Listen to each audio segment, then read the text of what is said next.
mês para viver. 30 dias para uma vida sem arrependimento. Princípio 1. Viver apaixonadamente. Dia 2. Montanha-russa, andando na Big Dipper. A vida não é medida pelo número de vezes que respiramos, mas pelos momentos que tiram nosso fôlego. Em minha infância, eu gostava muito de ir ao parque de diversões de Spring Lake no verão. O cheiro de algodão doce, as grandes gincanas e seus prêmios, a roda gigante e os carrinhos de bate-volta. Mas a razão principal de eu gostar tanto daquele lugar era a montanha-russa. Até hoje, a Big Dipper continua sendo a montanha-russa mais assustadora em que já andei. Eu me considero um razoável conhecedor de montanhas-russas. Já andei numa dezena delas e classifico a maioria em 2 categorias: modelo da velha escola e nova façanha da engenharia. Com certeza gosto muito das montanhas-russas que impressionam, de acordo com as mais modernas técnicas da engenharia, com seus fortes trilhos de aço. Elas sobem às grandes alturas, alcançam velocidades de quebrar o pescoço na descida, fazem loops, giram como um saca-rolhas e nos deixam de cabeça para baixo. Meus filhos são loucos por elas e nos divertimos muito nelas. A Big Dipper, porém, era definitivamente da velha escola e não tinha nenhuma das características de suas equivalentes modernas. Era uma daquelas antigas e tradicionais montanhas russas de madeira, com trilhos de sarrafo, apoiados sobre frágeis andaimes, pintura descascada e madeira cheia de rachaduras. Não importava quão acostumado se estivesse com outras montanhas russas. A Big Dipper garantia uma boa dose de adrenalina a cada volta. Assim que eu e outros doidos por emoção entrávamos no carrinho e saíamos da estação, era possível sentir o coração acelerar. Subíamos a primeira elevação até chegar ao topo, onde o carro praticamente parava. Ali eu pensava: será que quebrou? Alguém vem tirar a gente daqui? O que vai acontecer? Então, bum!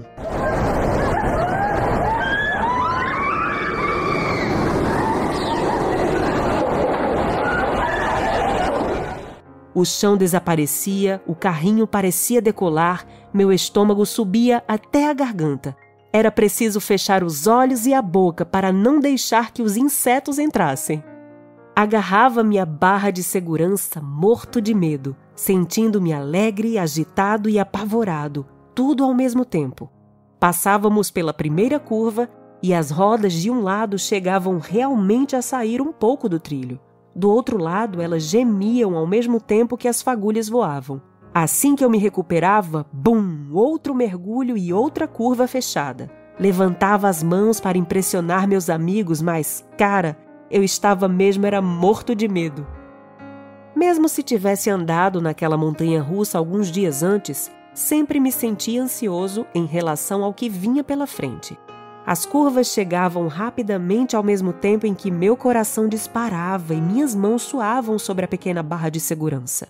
Finalmente, entrávamos num túnel tão escuro que mal se podia ver o carrinho da frente. Então, saíamos para outra curva e parávamos na estação. Uma típica experiência de montanha-russa, não é? Contudo, a diferença da Big Dipper, a característica singular que a distinguia das outras, era sua idade e a visível falta de manutenção. Sua aparência era tão ruim que alguns de meus amigos não se arriscavam a andar nela. Qualquer um podia dizer só de olhar, quanto mais depois de andar, que era apenas uma questão de tempo até que alguém saísse voando do carrinho. Há muitos anos não era fiscalizada. Meus amigos e eu não tínhamos ideia se estaríamos naquela montanha-russa quando um acidente acontecesse, mas definitivamente sabíamos que um dia haveria problemas. De fato, anos mais tarde, soube por um amigo que durante um passeio, o assento vago ao lado dele literalmente voou do carrinho na primeira curva. Vale a pena refletir. Você vê sua vida como uma viagem segura ou como um passeio na velha montanha-russa? Quais áreas de sua vida são mais seguras? Talvez, por exemplo, você assuma enormes riscos para avançar na carreira profissional, mas superprotege seu coração e se arrisca pouco nos relacionamentos. Síndrome do algum dia. À medida que avanço na meia-idade, convenço-me de que o passeio em minha montanha-russa favorita serve de analogia para a maneira como fomos feitos para viver. Tanto no passeio quanto na vida, parece que tudo termina logo depois de começar. Você sabe que a diversão vai acabar em algum momento, mas tudo passa muito rápido. Parece que quanto mais você dá voltas, mais rápido tudo acontece. Os 2 passeios são desconcertantes, desorientadores e divertidos. Assim como o passeio na montanha-russa é rápido como um raio, nossa vida nesta terra é temporal e finita. Trata-se de uma parte natural da experiência do ser humano. Nascemos e, no final de tudo, nosso corpo vai morrer. Em vez de achar isso depressivo ou desestimulante, você pode ser verdadeiramente livre se estiver disposto a enfrentar e assimilar essa verdade sobre a vida. Ela vai acabar, pelo menos na forma como a conhecemos aqui. Em vez de nos limitar, nossa mortalidade pode servir para nos lembrar de ser tudo o que fomos criados para ser. É comum sermos tentados a ficar na zona de segurança e nos acomodar com menos do que fomos criados para ser. Conheço muitas pessoas cujo dia favorito da semana é alguma feira. Um número incalculável de pessoas, independentemente do estágio da vida em que se encontra, costuma dizer: algum dia vou buscar tudo o que a vida tem a oferecer. Quando me aposentar, então vou aproveitar a vida. Algum dia vou realmente viver para Deus, serei mais organizado e passarei a amar mais minha família. Quando ganhar dinheiro suficiente, então passarei mais tempo com meus filhos. Algum dia, quando houver espaço em minha agenda, então me envolverei mais com a igreja. Quando tiver mais tempo, vou tentar ser mais espiritual. Algum dia, um dia, quando, se, então tudo acaba. Quando vamos acordar e perceber que esta é a vida? Esta é sua vida, aqui e agora. Esteja onde estiver enquanto lê este livro, sentindo o que estiver sentindo, enfrentando o que estiver enfrentando, algum dia é exatamente agora. Sempre seremos tentados a nos valer da síndrome do algum dia, mas essa mentalidade rouba algo de nós. Algum dia, quando acontecer aquilo que estamos buscando, então começaremos a viver. Algum dia, quando tudo se acalmar, então vamos desfrutar a vida. Mas as coisas não vão se acalmar.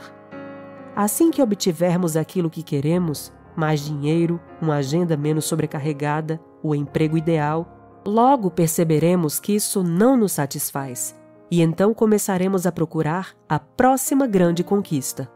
Deus não planejou que ficássemos simplesmente à margem de tudo vendo a vida passar enquanto imaginamos a razão de não estarmos mais satisfeitos.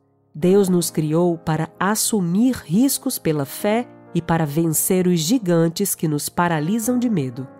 Devemos ser como aquele adolescente que deu um passo à frente para desafiar Golias numa luta de vida ou morte. Apesar dos milhares de homens do exército israelita, Davi foi o único a ter coragem de enfrentar o gigante. O rei Saul deveria ser o escolhido para lutar contra o herói filisteu, mas muito tempo atrás ele havia deixado de seguir a Deus, ficando totalmente distante. Agora estava na zona de segurança. Saul disse a Davi: "Você não pode lutar contra esse filisteu. Você não passa de um rapazinho e ele tem sido soldado a vida inteira." 1 Samuel, capítulo 17, versículo 33. Ao pensar nisso por um instante, é fácil perceber que Saul estava certo em sua avaliação. O que Davi queria fazer parecia ridículo. Se estivesse ali, você teria dito a mesma coisa. Davi, não seja ridículo, seja razoável. Ele vai fazer picadinho de você. Saul e o exército de Israel estavam agindo com base na razão. Davi estava agindo com base na fé. Quando você age pela razão, tudo o que consegue enxergar é o tamanho dos gigantes. Se estiver agindo pela fé, tudo o que consegue ver é como os gigantes são pequenos se comparados com Deus. O que diferenciou Davi dos militares que estavam ali naquele dia foi uma fé ridícula. Deixe-me humildemente sugerir que a única maneira de derrotar os gigantes que se colocam entre você e a vida para a qual foi criado é a fé ridícula. Saul e o exército de Israel olhavam para a vida tendo o chão como referencial. Quando você olha para a vida a partir do chão, os gigantes preenchem um cenário todo. Davi, em contrapartida, olhava para a vida da perspectiva de Deus. E quando se olha da perspectiva dele, os gigantes tornam-se realmente pequenos. Quando olho para a vida a partir da perspectiva de Deus, começo a entender que a vida de fé, que todas as outras pessoas chamam de ridícula, é a única maneira razoável de viver. O mundo diz: não seja ridículo, seja razoável. Não se destaque, não corra riscos, haja com segurança e faça da segurança e do conforto seus principais objetivos na vida. Deus nos chama para uma vida de fé, vivendo cada momento para Ele. Deus não nos criou para que andássemos nas montanhas russas menores para crianças pequenas, como havia em Spring Lake. Eram brinquedos pequenos que andavam bem devagar e mal alteravam seus batimentos cardíacos. Ele nos prometeu uma vida abundante se entrarmos no carrinho que leva à grande aventura que Ele planejou para nós. Esta vida de fé ridícula é, em cada detalhe, tão estimulante quanto andar na Big Dipper. Vale a pena refletir. Neste exato momento, você está fazendo alguma coisa na vida que exige fé? Se não está, por que não? Está olhando para a vida a partir da perspectiva de Deus ou da perspectiva do chão? Deus determinou a trilha para você com orientações muito claras e promete ser o supremo engenheiro. Ele quer que você entre no carro e permita que o leve a lugares que você nunca imaginou ser possível ir. Às vezes ele corre numa velocidade de quebrar o pescoço, de modo que você perde o fôlego e se segura em alguma coisa porque está simplesmente apavorado. Mesmo assim, você se sente alegre, satisfeito e morto de medo, tudo ao mesmo tempo. Isso é a vida. A vida é imprevisível, você nunca sabe o que virá a seguir. Às vezes você faz curvas muito fechadas e acha que as rodas se soltarão, mas Deus é um motorista experiente. Ele sabe exatamente aonde está indo e tem um controle total quando você sente medo. Às vezes você passa por túneis escuros onde não consegue enxergar um palmo diante do nariz, mas é aí que sente a forte mão dele sobre seu ombro. Logo, porém, você chega à estação e o passeio acaba. É como se o curso da vida tivesse apenas começado e então logo termina. Se você fez o compromisso de seguir a Jesus, porém, o passeio continua.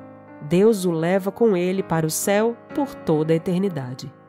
Talvez isso pareça muito longe do ponto onde você se encontra neste exato momento.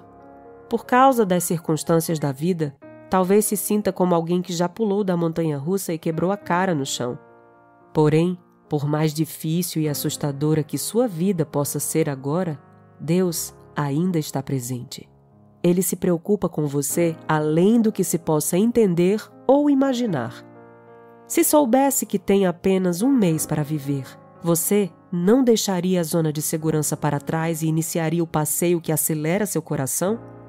Você não gostaria de participar de um passeio que trouxesse satisfação, com alegria, com medo, com um nível de envolvimento que lhe permitiria saborear cada momento? Se você soubesse que tem apenas algumas semanas de vida, não creio que seria capaz de cultivar a síndrome do algum dia. Quero desafiá-lo hoje a enfrentar seus medos com a fé ridícula e, assim, realizar o passeio de sua vida. Para a vida toda.